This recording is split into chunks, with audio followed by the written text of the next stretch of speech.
Oh, I can put my hat on. Forgot. I have a little military style sun hat. 1 second.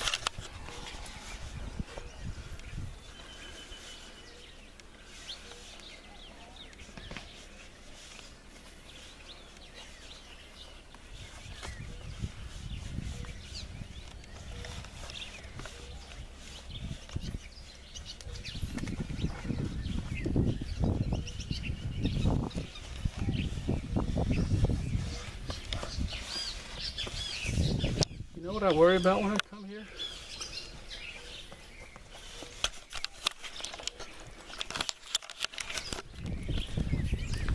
Okay, I got my sun hat on now. Look at that, isn't that something?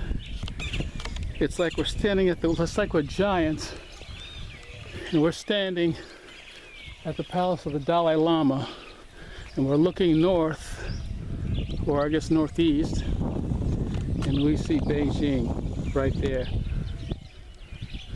Here it's called the House of the Magician, also called the House of the Dwarf, also called the House of the Fortune Teller. And see this thing? Well, that's northwest of this palace, right? See, here's the palace, right?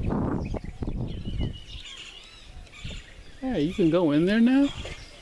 Holy crap. Oh yeah, this little part. All right, let's go in there. You probably want to see this. I think I went in all this stuff last time. I don't like to be the first one into an enclosed area like this, but you see, it's full of bird poop. I don't want to breathe in whatever it is that they're offering, so I'm not going in there. But look at this, huh?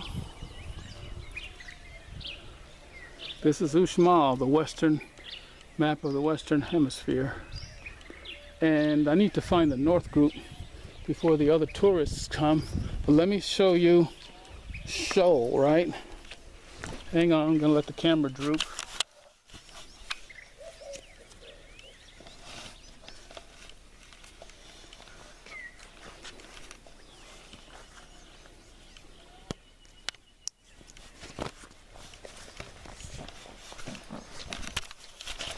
Okay, so I got some shade now. See this?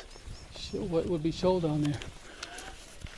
Now you see these arrows, right? There's a really cool picture of Alice Le Plongeon from 100 years ago, posed at one of these. I think it represents, I'll say it could represent the parable of the arrow, which is important in Buddhism. Basically means if you've got a problem, first solve it, and then figure out who caused it. In other words, specifically means if you're shot with a poison arrow, then you should spend your time trying to get the poison arrow out of you and getting healed before you try to find out who shot you, right? First things first. So, Shoal is over here, right? And it's, basically right at the foot of, Potala Palace, right? Just like it is in reality. I don't know that place has a name in terms of the Mayans. So I'm going to go back down this hill. It's always scarier going down than going up. So I'll go back around the front since I don't feel like jumping down 30 feet. And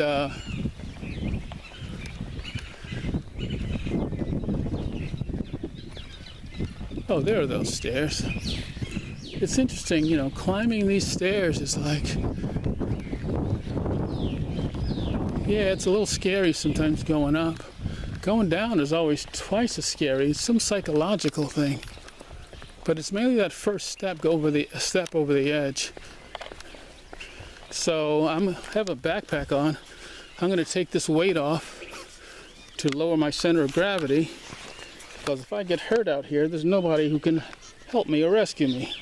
I have a first aid kit, but I don't have a football helmet on or a motorcycle helmet.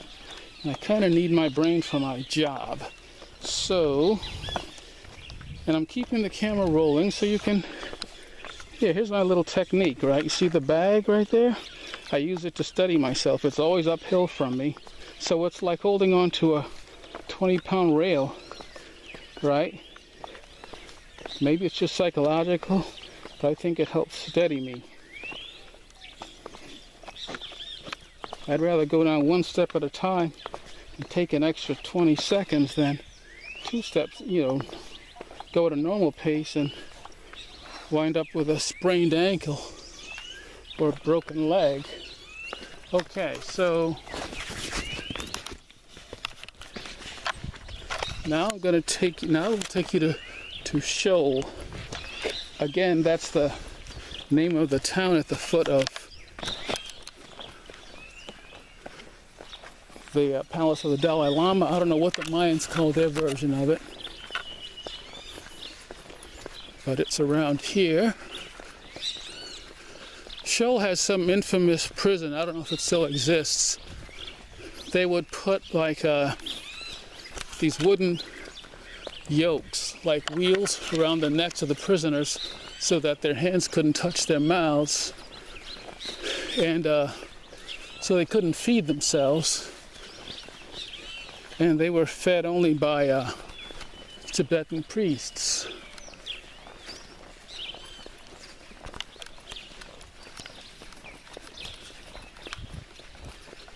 So I know the other tourists are still stuck back there because that stuff's marvelous over there. See?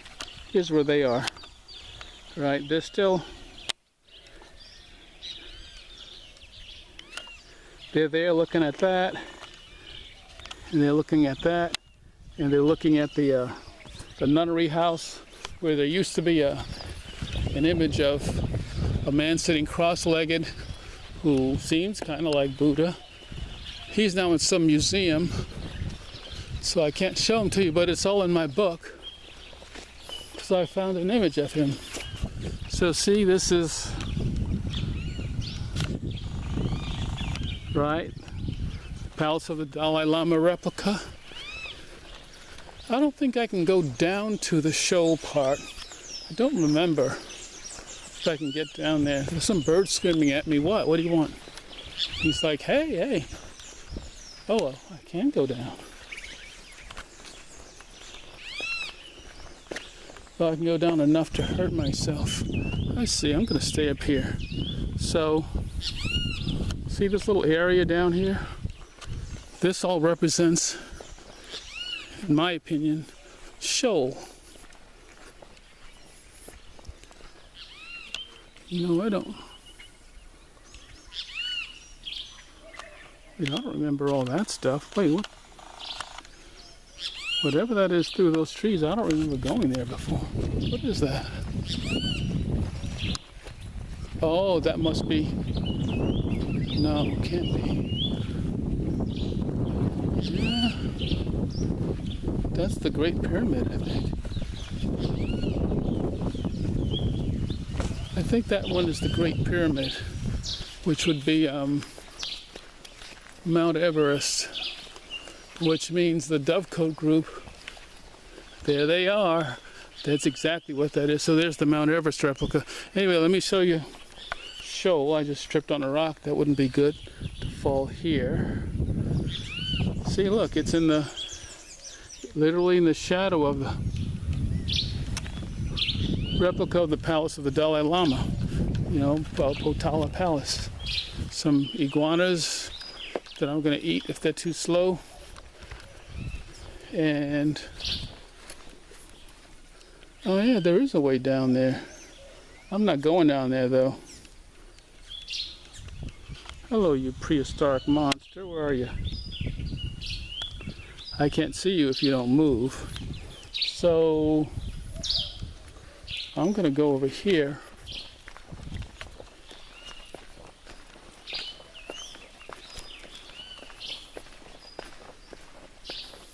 Yeah, I think that's the Great Pyramid, which is in the spot where we would find Mount Everest. Too bad you can't climb those stairs, though.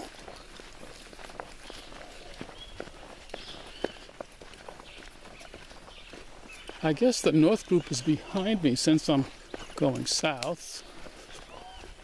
That would be logical.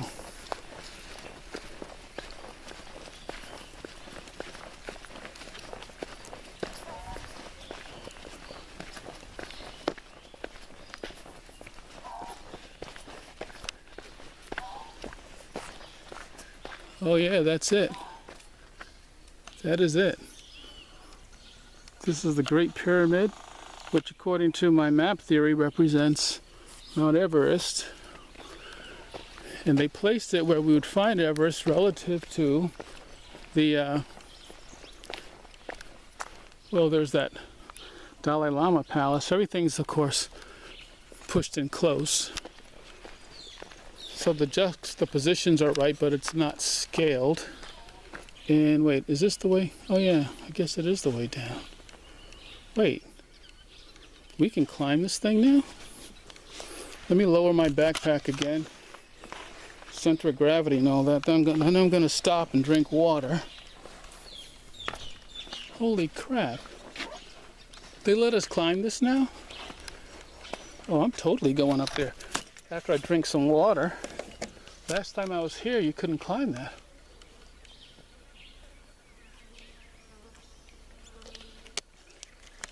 I'm wearing insect repellent, so these insects can buzz all they want, but I'm sort of safe from them.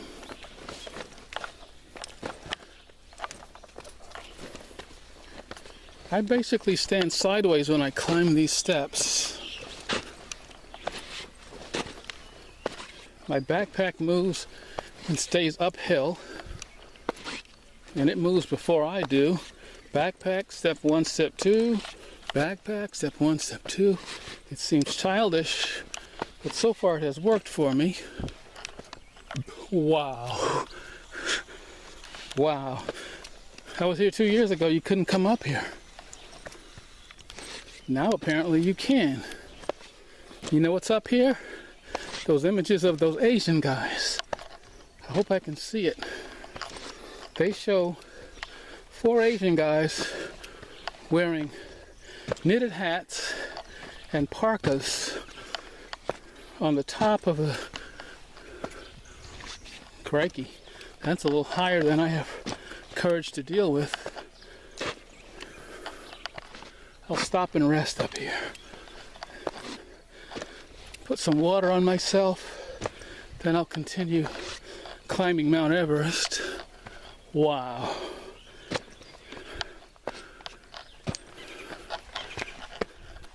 See this block?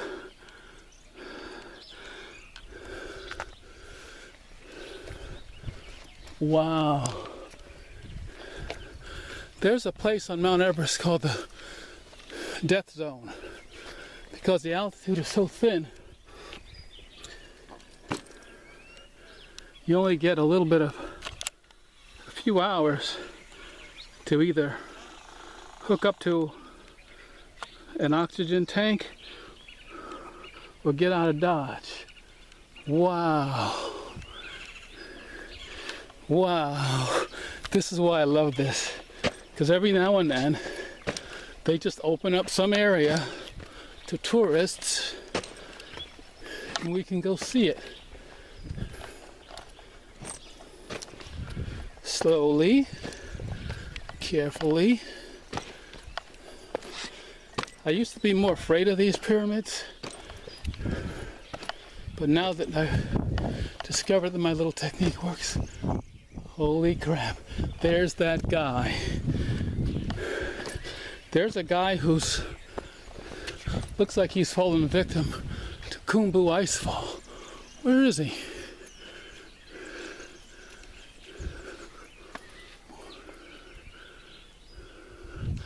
I thought he was right here. They're the Asian guys. Look.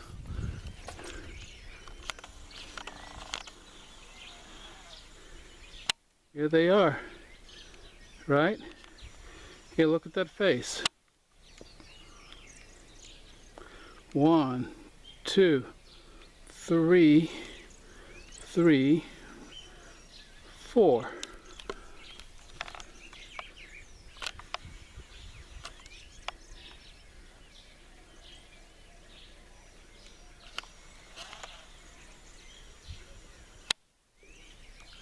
And there are some other things with stars.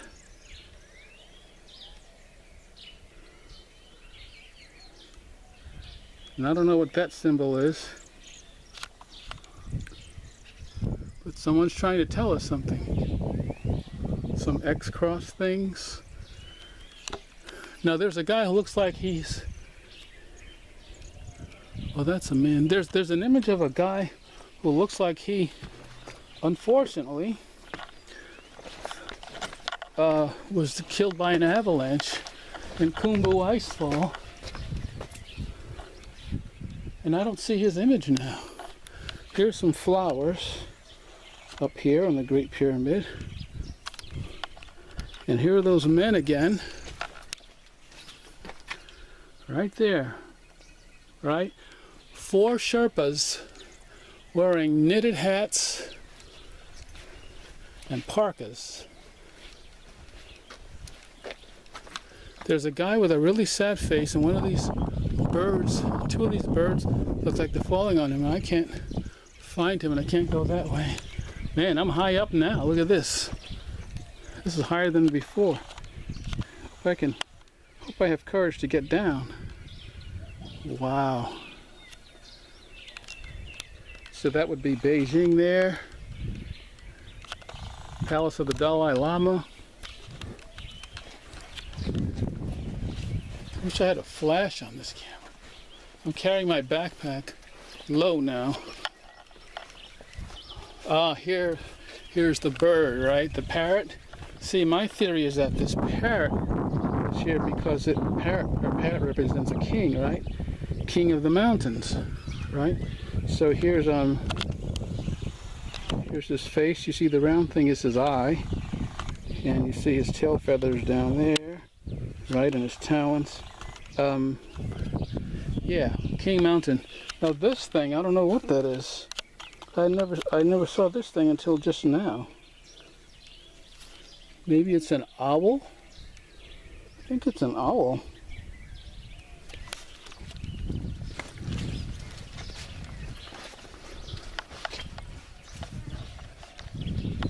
You see here more of those parrots. Look at that. And here's an upside down. See, that can't be good, right? Tallest mountain of the world. You're upside down. Oh, you know what though? That could represent death, not in the sense of falling, but there's such a thing as called a sky. I think they call it a sky burial, where the Sherpas, or maybe Nepalese in general, they bury people up in the mountain there. Wow. I was never in here before. I don't see any symbols. I mean, I see symbols, I don't know what they mean. Looks like some kind of tongue. Oh, I think I'm in a jaguar's mouth. Yeah, see, I think these are like jaguar teeth. And that would be like the jaguar's tongue, or some animal that would have eaten me by now. And I guess that's an eye there and an eye there. Let me back up a little without falling. You see where I am, right? So I want to be careful. Yeah, I think that represents a burial chamber, but I don't know. I'm leaving my backpack. No, I'm going to bring it for stability. And X's. So now we have those birds horizontal. That's interesting. And then we have